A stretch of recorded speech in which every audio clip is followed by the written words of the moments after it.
Pertama dan utama sekali, marilah kita mengucapkan bersyukur kehadirat Allah Subhanahu wa taala.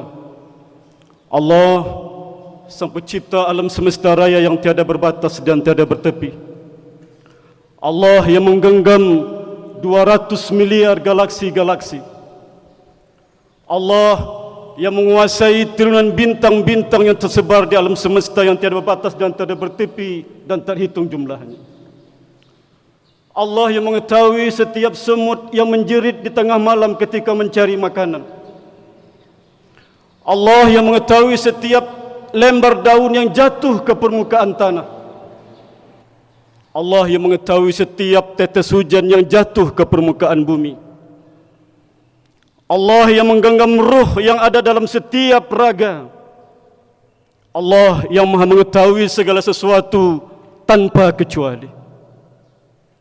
Salawat bering salam, mari pula kita sanjungkan keharibaan Nabi besar Muhammad sallallahu alaihi wasallam beserta keluarga dan para sahabat beliau yang telah bersusah payah memperjuangkan agama ini sehingga kita dibawa dari alam yang jahiliyah ke alam yang Islamiah, alam yang tidak berilmu pengetahuan ke alam yang berilmu pengetahuan seperti yang kita rasakan dewasa ini.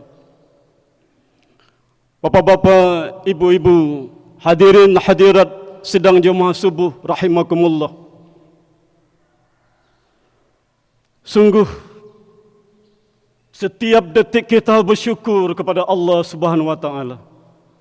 Bayangkan saja ketika tadi malam kita beranjak ke tempat tidur kita dan ketika kita bangun dari mati kecil kita, maka tidak henti-hentinya nikmat Allah tercurah kepada kita. Di luar sana banyak orang yang lebih kuat daripada kita. Di luar sana banyak orang lebih hebat daripada kita, tapi mereka tidak sampai ke rumah Allah ini. Mengapa kita sampai ke rumah Allah ini? Semata-mata karena kasih sayang Allah kepada kita, bukan karena kehebatan kita.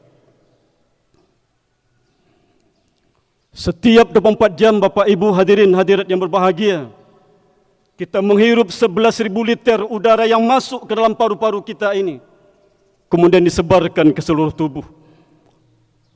Dari 11.000 itu 8.700 dalam bentuk nitrogen.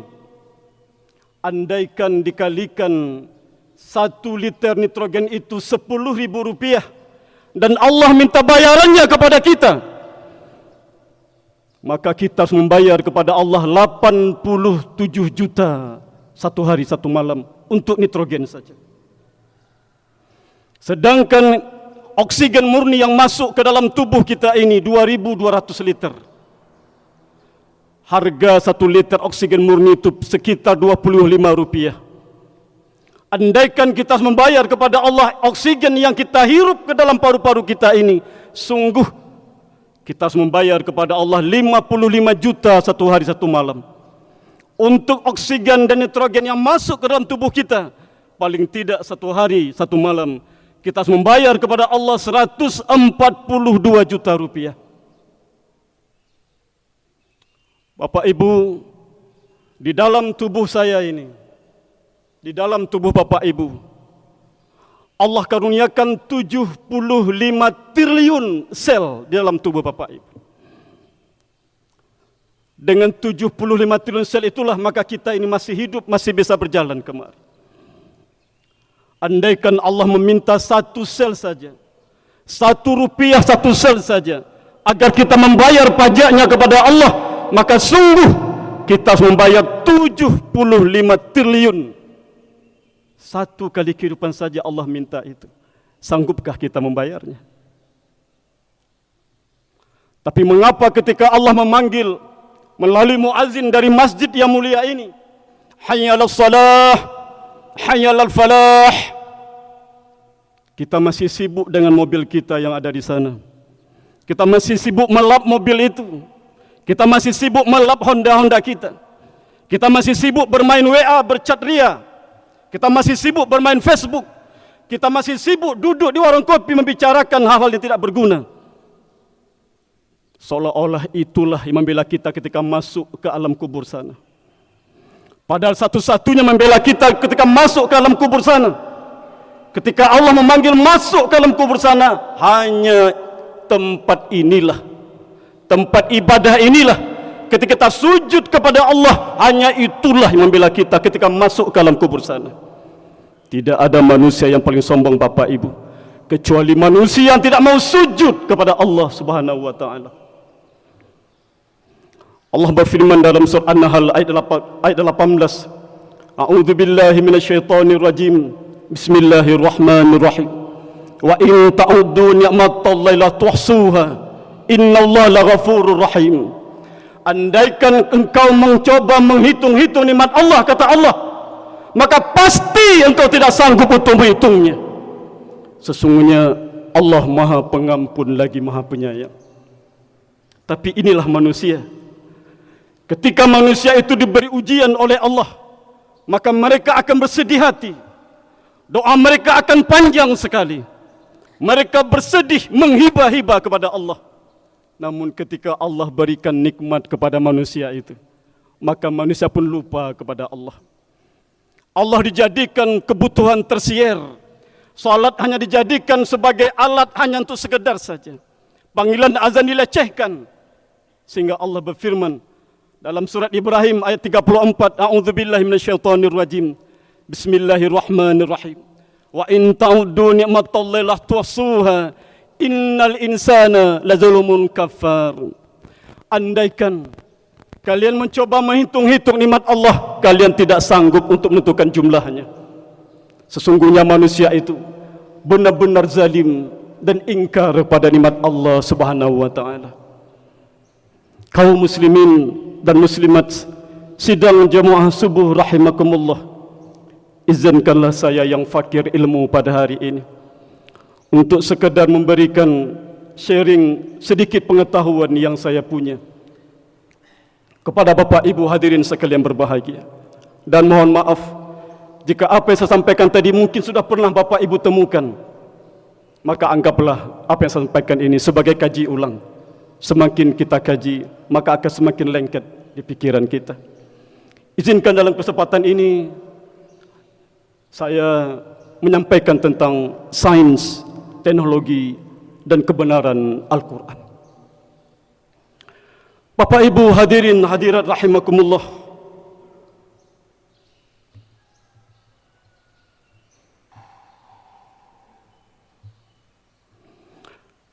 saat ini ada sekitar 1,8 sampai 1,9 miliar penduduk di dunia yang beragama Islam. Di dalam Islam, salah satu keajaiban di dalam Islam adalah Allah anugerahkan kepada kita mulai Rasulullah SAW sebuah mukjizat yang sangat luar biasa, yaitu Al-Quranul Karim. Al-Quran memang bukan kitab sains Bapak Ibu. Al-Quran memang bukan kitab ilmu pengetahuan. Al-Quran adalah kitab suci yang diturunkan oleh Sang Maha Khalik, Sang Maha Pencipta, kepada hambanya yang bernama Muhammad sallallahu alaihi wasallam sebagai panduan pedoman hidup yang hakiki, yang tidak diragukan kebenarannya. Tapi selain itu, tidak bisa kita pungkiri dari 6.236 ayat, 6.236 ayat di dalam Al-Quran itu membicarakan sains dan ilmu pengetahuan. Sebagai umat Islam, kita dituntut untuk menuntut ilmu pengetahuan agar kita tidak menjadi orang-orang bodoh. Karena Rasulullah ingin umatnya ini adalah umat yang cerdas, umat yang mampu membaca tanda-tanda kebesaran Allah Subhanahu wa taala. Tentu itu bisa dilakukan dengan ilmu pengetahuan. Maka saya ulangi, Al-Quran memang bukan kitab sains, tetapi di dalam Al-Quran mengandung tentang sains dan ilmu pengetahuan. Berapa besarkah ilmu Allah Subhanahu wa taala? Dan berapa besarkah ilmu kita sebagai makhluk?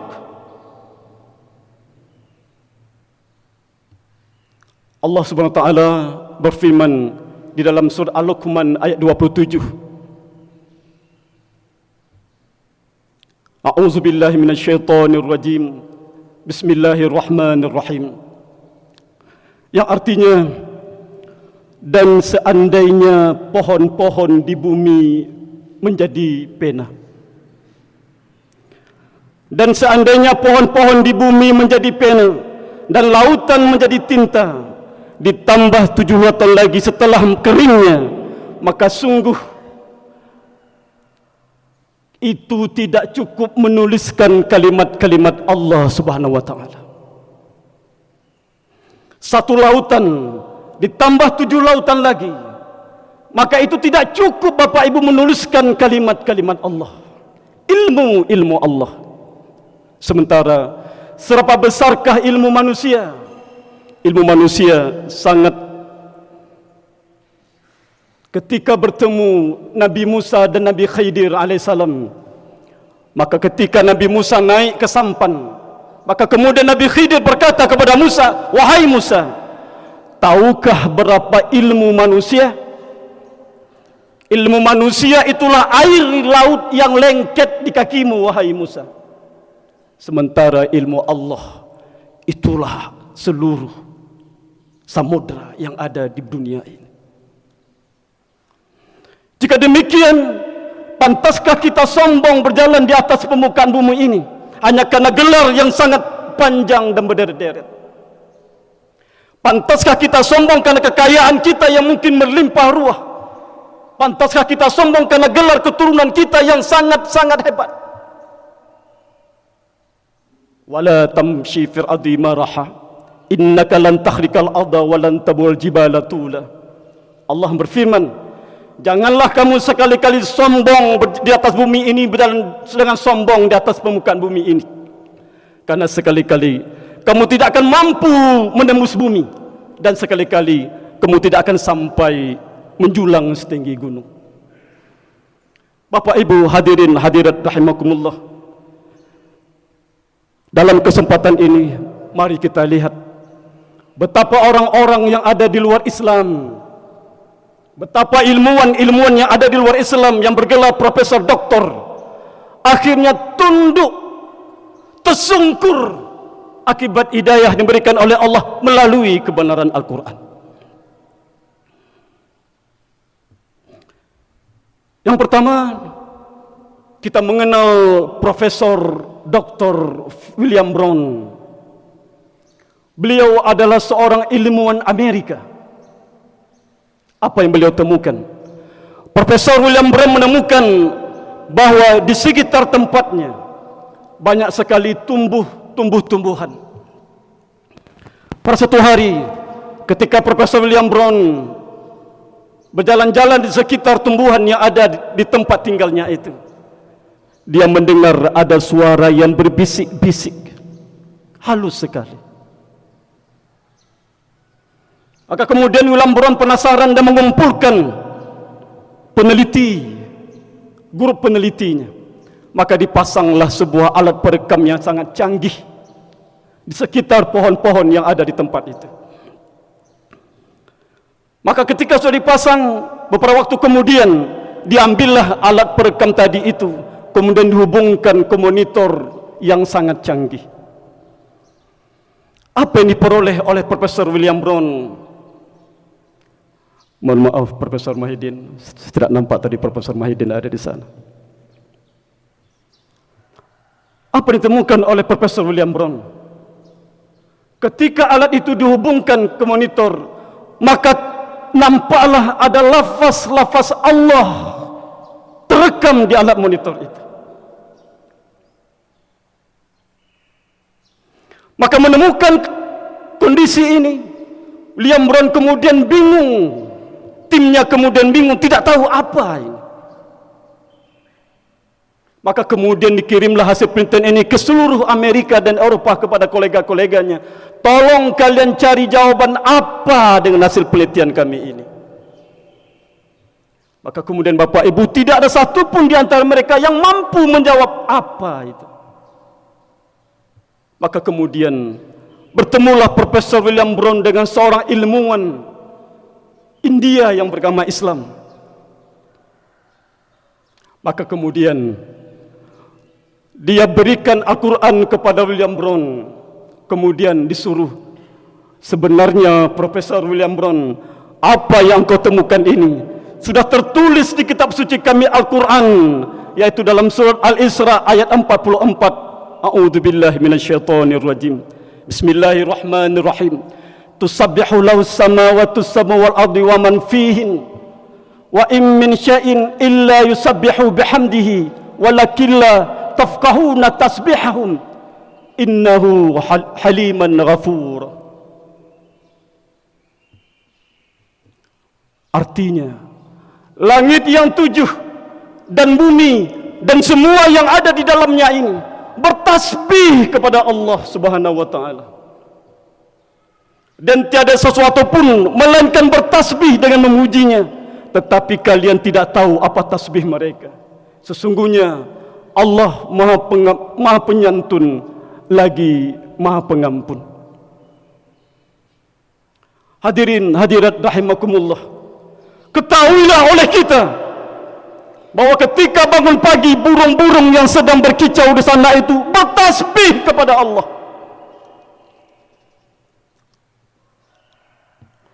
Ketahuilah oleh kita bahwa tumbuh-tumbuhan yang ada di sekitar kita ini, di gunung-gunung kita ini bertasbih kepada Allah Subhanahu wa taala. Tapi alangkah kejamnya manusia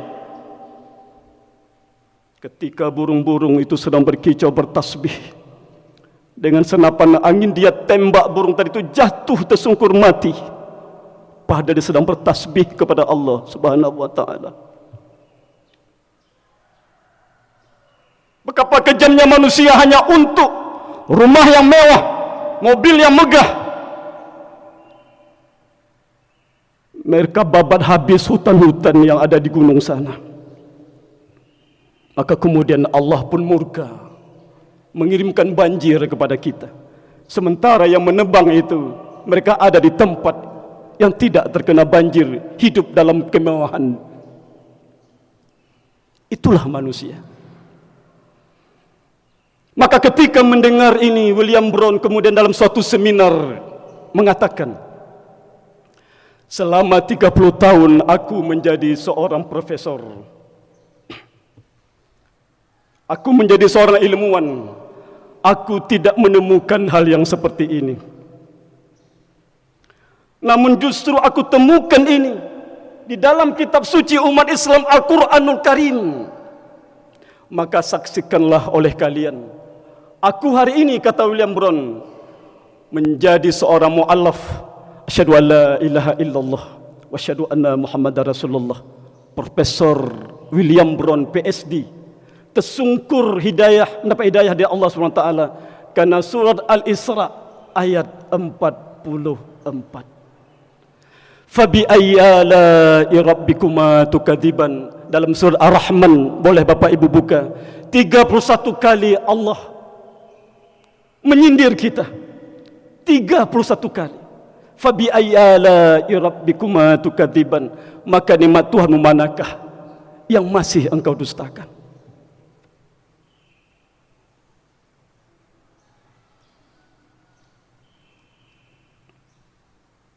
Mohon maaf Ustaz Jul, sampai jam berapa Ustaz? 40. Nanti kalau terlalu lama disuruh turun pula saya dari panggung ini nanti. Bapak Ibu hadirin hadirat rahimakumullah. Yang kedua, seorang ahli oceanographer atau ahli selam terkemuka dunia bernama Jacques Cousteau. Dari namanya tahulah kita, ini adalah seorang ilmuwan Perancis. Jacques Cousteau ini adalah seorang ahli selam dan sudah menyelam di banyak samudera yang ada di dunia. Pada suatu hari, ketika dia menyelam di dalam kelautan, tiba-tiba dia menemukan adanya sebuah sungai di dasar lautan, di dalam lautan itu. Yang anehnya, antara air sungai yang tawar tadi itu di dalam lautan itu dan air laut tadi itu tidak tercampur dia.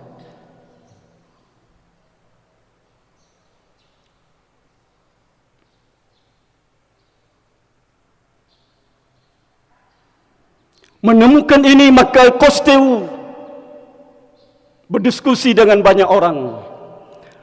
Mengapa bisa air laut di dalamnya ada sungai, airnya tawar, tetapi tidak bisa bercampur? Seharusnya air yang tawar itulah, karena dia sedikit dikelilingi oleh lautan, seharusnya dia bisa menjadi asin. Tapi mengapa mereka itu bisa terpisah, tidak tercampur? Maka kemudian ketika dia berdiskusi dengan seorang Muslim, maka dia mengatakan, wahai Cousteau, sebenarnya apa yang kau temukan itu sudah ada di dalam kitab suci kami, dalam surat Ar-Rahman ayat 19-20. A'udzubillahi minasyaitonirrajim. Bismillahirrahmanirrahim. Marajal bahrani yaltaqiyan bainahuma barzakhun la yabghiyan. Dia membiarkan dua laut mengalir yang kemudian keduanya bertemu. Di antara keduanya ada batas yang tidak dilampaui oleh masing-masing. Bapak Ibu, sengaja mengapa saya pakai laptop hari ini, agar kita bisa melihat tanda-tanda kebesaran Allah Subhanahu wa taala. Lihatlah foto ini. Foto ini adalah dua buah air lautan yang diambil dari Teluk Alaska di Amerika, utara Amerika. Teluk Alaska. Air ini Bapak Ibu lihat terpisah dia. Siapakah yang bisa melakukan ini? Hanya Allah Subhanahu wa taala.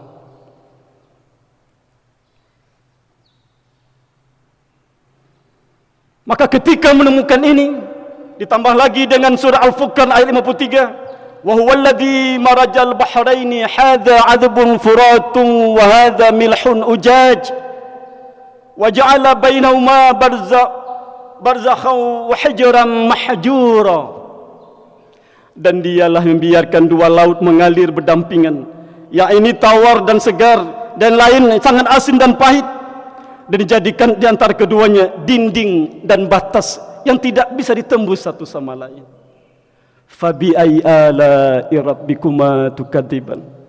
Tapi mengapa engkau masih mendustakan ayat-ayat Allah? Nikmat manakah yang masih engkau dustakan, wahai manusia? Tidakkah cukup yang ada di sekitarmu ini memperlihatkan tanda-tanda kebesaran Allah dan engkau sadar akan kebesaran Allah?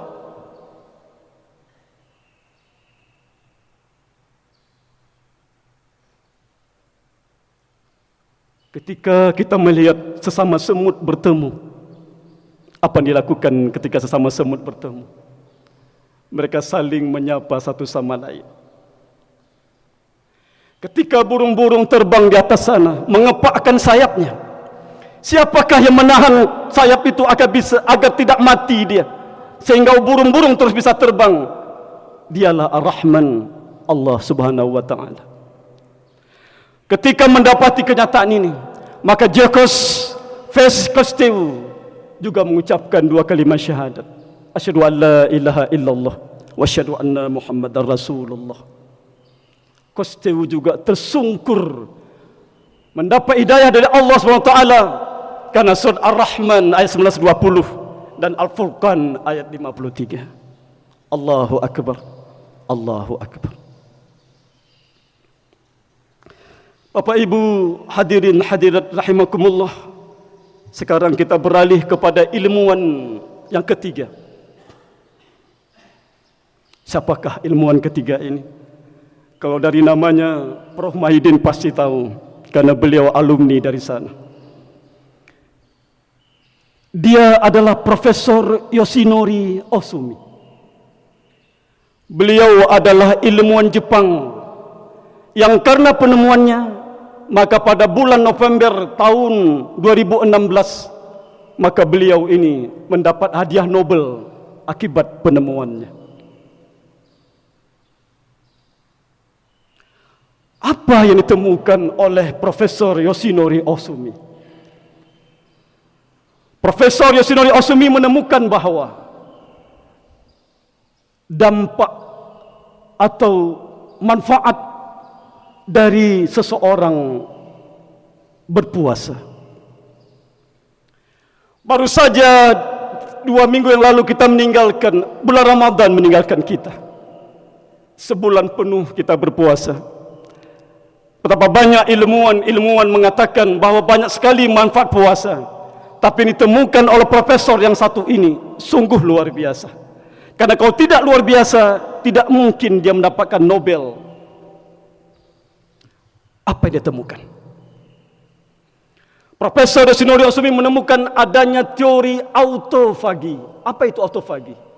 Bapak Ibu, tadi saya katakan di dalam tubuh kita ini ada 75 triliun sel di dalam tubuh kita ini. Menurut Yoshinori, bahwa sel-sel dalam tubuh kita ini setiap saat melakukan apa yang disebut dengan daur ulang. Ketika dalam proses daur ulang itu, apabila ada bahan-bahan dalam sel yang tidak berguna oleh sel itu, dimakan atau dihancurkan oleh sel itu.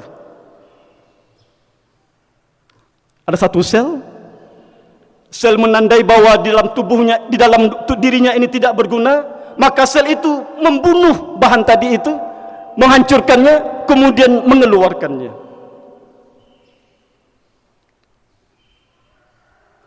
Hasil penelitian Ohsumi ini yang paling mengejutkan adalah, singkatnya proses tadi itu hanya bisa berlangsung ketika seseorang berpuasa lebih dari 12 jam, Bapak Ibu. Puasa siapakah yang 12 jam lebih itu? Siapakah yang memiliki puasa lebih dari 12 jam itu? Kita yang memiliki, Bapak Ibu.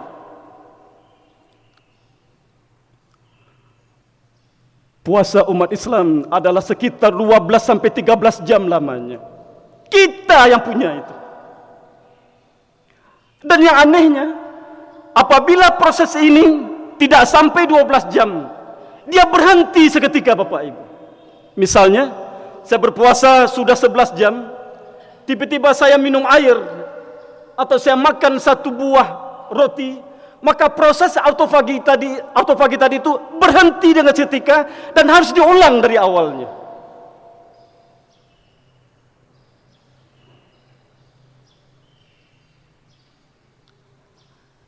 Puasa yang milik kita, tetapi menemukan adalah orang lain.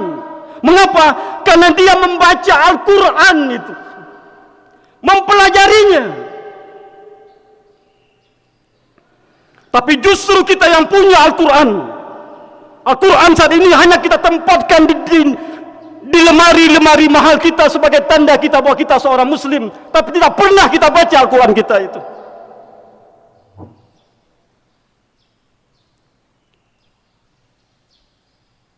Tapi orang lain, Bapak Ibu, yang ada di luar kita, mempelajari Al-Quran dan menemukan kebesaran, tanda-tanda kebesaran Allah SWT di dalam Al-Quran yang kita miliki itu.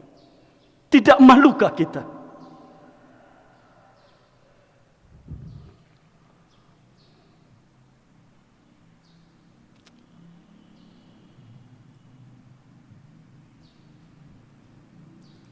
Selanjutnya, seorang ilmuwan Prancis bernama Profesor Maurice Bucaille, PhD. Siapakah dia? Dia adalah seorang ahli bedah ternama Prancis. Ahli bedah ternama Prancis. Pada suatu hari, Profesor Maurice Bucaille dipanggil.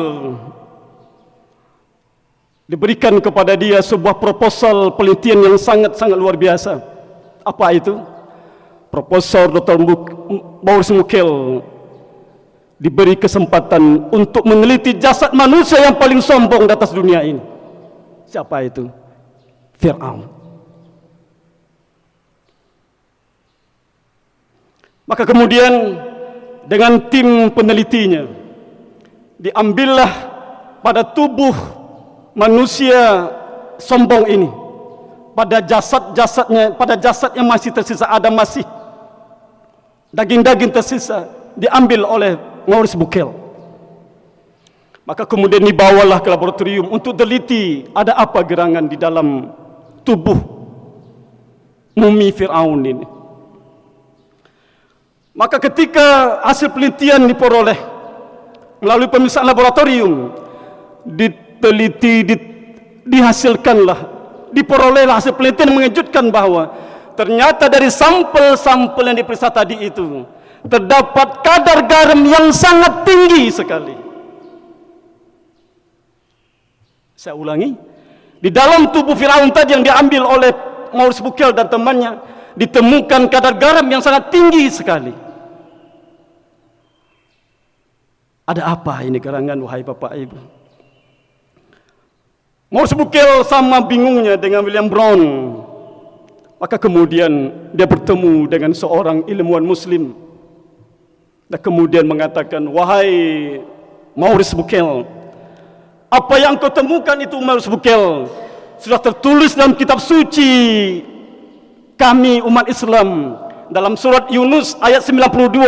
A'udzubillahi minasyaitonir rajim. Bismillahirrahmanirrahim. Falyawma nunajjika bibadanika litakuna liman khafaka ayah. Wa inna katsiran minan nasi an ayatina laghafilun. Allah berfirman, pada hari ini wahai Fir'aun, kami tinggalkan jasadmu, kami tinggalkan badanmu, agar engkau menjadi pelajaran bagi orang-orang yang datang setelah kamu. Sungguh kebanyakan manusia, kata Allah, lalai dari tanda-tanda kekuasaan kami, kata Allah Subhanahu wa ta'ala.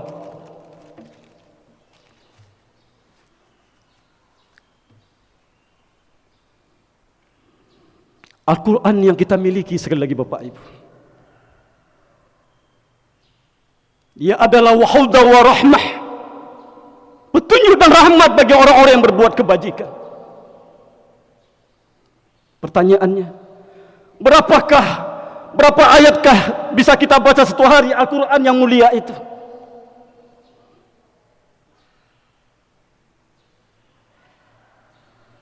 Sudahkah kita mengkhatamkan Al-Quran ketika bulan Ramadan kemarin?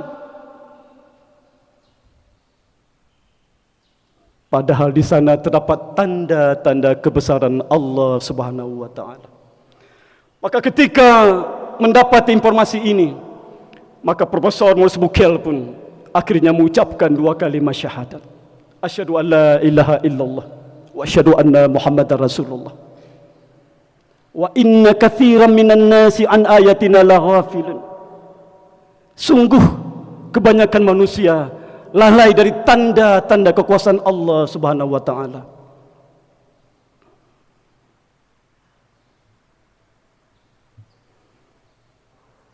Bapak Ibu, selanjutnya seorang ilmuwan Amerika yang bernama Fidelma O'Leary PhD, seorang perempuan.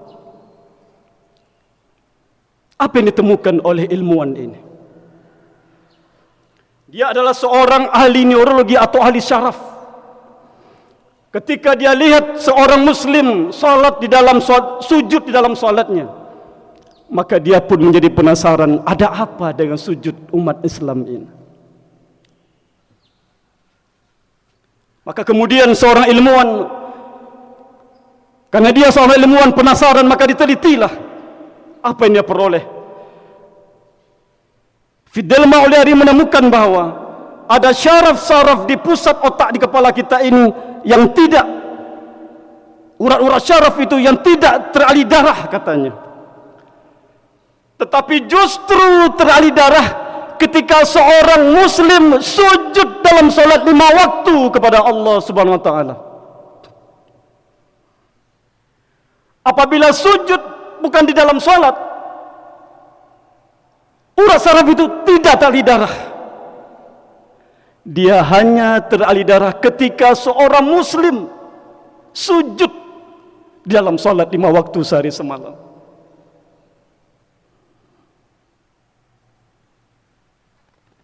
Bapak Ibu, lihatlah seorang hamba Allah dalam foto ini ketika sujud. Ketika sujud, maka darah turun ke bawah, ke dalam otak. Sehingga urat-urat syaraf, kata Firman Maulari, itu teralih darah secara sempurna. Karena untuk berpikir, katanya, diperlukan otak yang teralih darah secara sempurna. Ini adalah punya kita, Bapak Ibu. Kita yang melakukannya, tetapi justru orang lain yang menemukannya.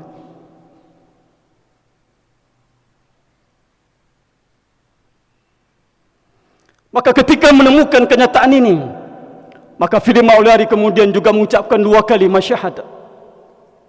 Dia terkesima dengan sujud umat Islam, kemudian mendapat hidayah melalui sujud umat Islam. Fabi ayyi ala'i rabbikuma tukadziban. Berulang kali Allah mengatakan, maka nikmat Tuhanmu manakah yang masih engkau dustakan, wahai manusia? Masihkah engkau lalai dengan duniamu?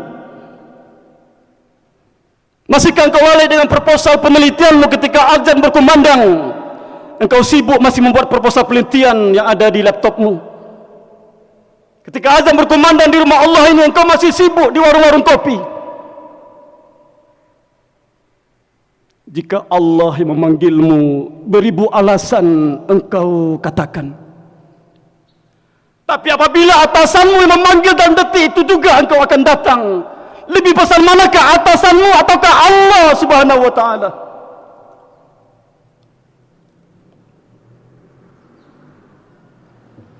Fabi ayyi ala'i rabbikuma tukadziban.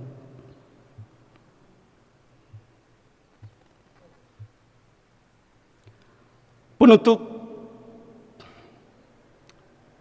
penemuan seorang ilmuwan pada tahun 2010 juga berasal dari Jepang, bernama Profesor Masaru Emoto.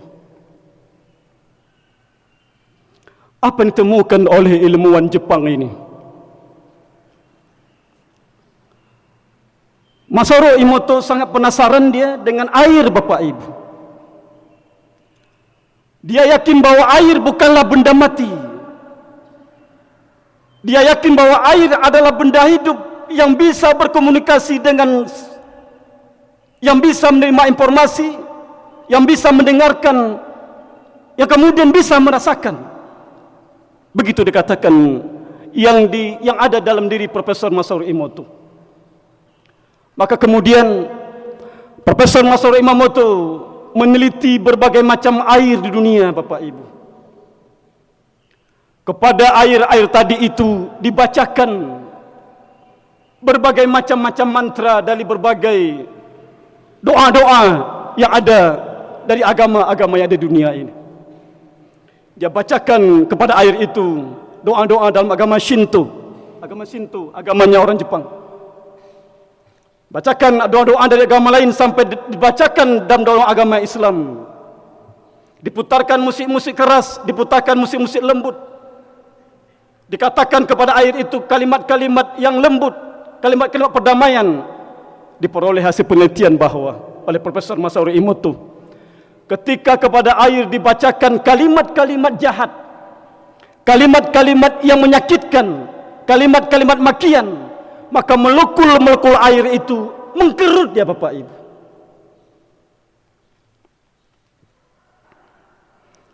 Ketika kepada air tadi dibacakan, diputarkan musik-musik keras, musik-musik metal, mengkerut air tadi Bapak Ibu.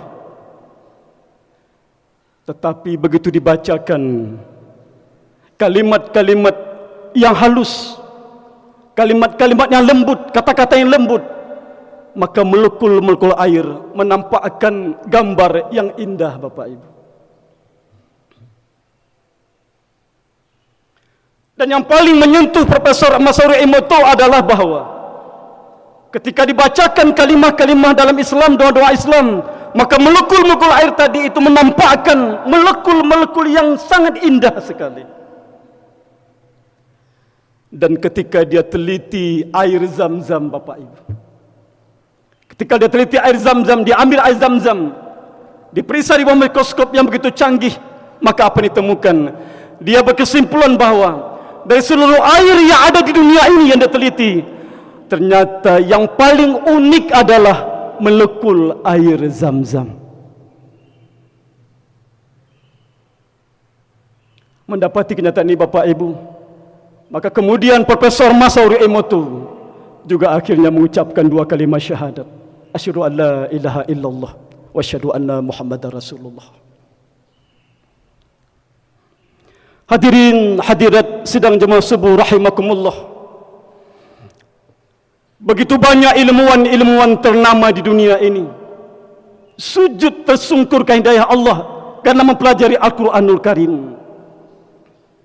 Pertanyaannya, sudahkah kita umat Islam menjadikan Al-Quran yang diturunkan kepada Rasulullah SAW itu sebagai pedoman dalam hidup kita? Ketika Allah berfirman, ya ayyuhalladzina amanu qu anfusakum wa ahlikum nara, jagalah dirimu dan hai orang beriman, jagalah dirimu dan keluargamu dari api neraka. Ketika Allah berfirman, aqimus shalah, dirikanlah salat. Pertanyaannya, sudahkah kita ajarkan anak-anak kita mengenal Allah, Bapak Ibu hadirin berbahagia? Sudahkah anak-anak kita yang sudah seharusnya ke masjid, sudahkah kita ajak ke masjid? Jangan sampai kita sibuk ke masjid Bapak Ibu. Jangan sampai kita sibuk ke masjid 5 waktu sehari semalam, anak kita justru berkeliaran di jalan tidak mengenal Allah Subhanahu wa taala.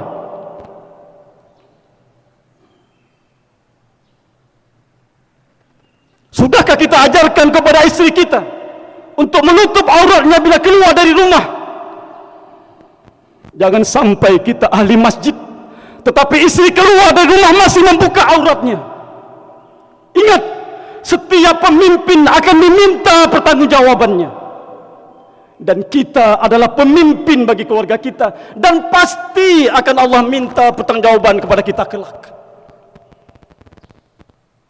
Sebuah riwayat menceritakan, ingat betul saya ini karena riwayat ini diceritakan oleh Jainuddin MZ, Ki Haji Jainuddin MZ. Ketika seorang ayah diputuskan oleh Allah SWT masuk ke dalam surga, tapi ketika ia akan masuk ke dalam pintu surga, Allah memanggilnya, wahai fulan, kemari engkau. Apakah ini anakmu, wahai fulan? Ternyata anaknya memprotes kepada Allah. Anaknya diponis masuk neraka jahanam, protes kepada Allah, ya Allah, aku rela masuk ke dalam neraka jahanam ya Allah, tapi aku minta keadilan kepadamu ya Allah. Aku begini ya Allah karena ayahku tidak peduli kepadaku ya Allah. Ayahku ke masjid, tapi ketika aku di jalan berkeliaran, ayahku tidak peduli ya Allah. Aku tidak pernah diajarkan mengenal engkau ya Allah. Aku tidak pernah diajarkan mengenal Rasulmu Muhammad sallallahu alaihi wasallam ya Allah. Aku tidak pernah diajarkan mengenal kitab sucimu ya Allah. Maka ayah yang akan melangkah ke surga tadi itu akhirnya masuk ke neraka jahanam bersama anaknya. Setiap pemimpin akan diminta pertanggungjawabannya. Maka kita memimpin keluarga kita, berhati-hatilah Bapak Ibu.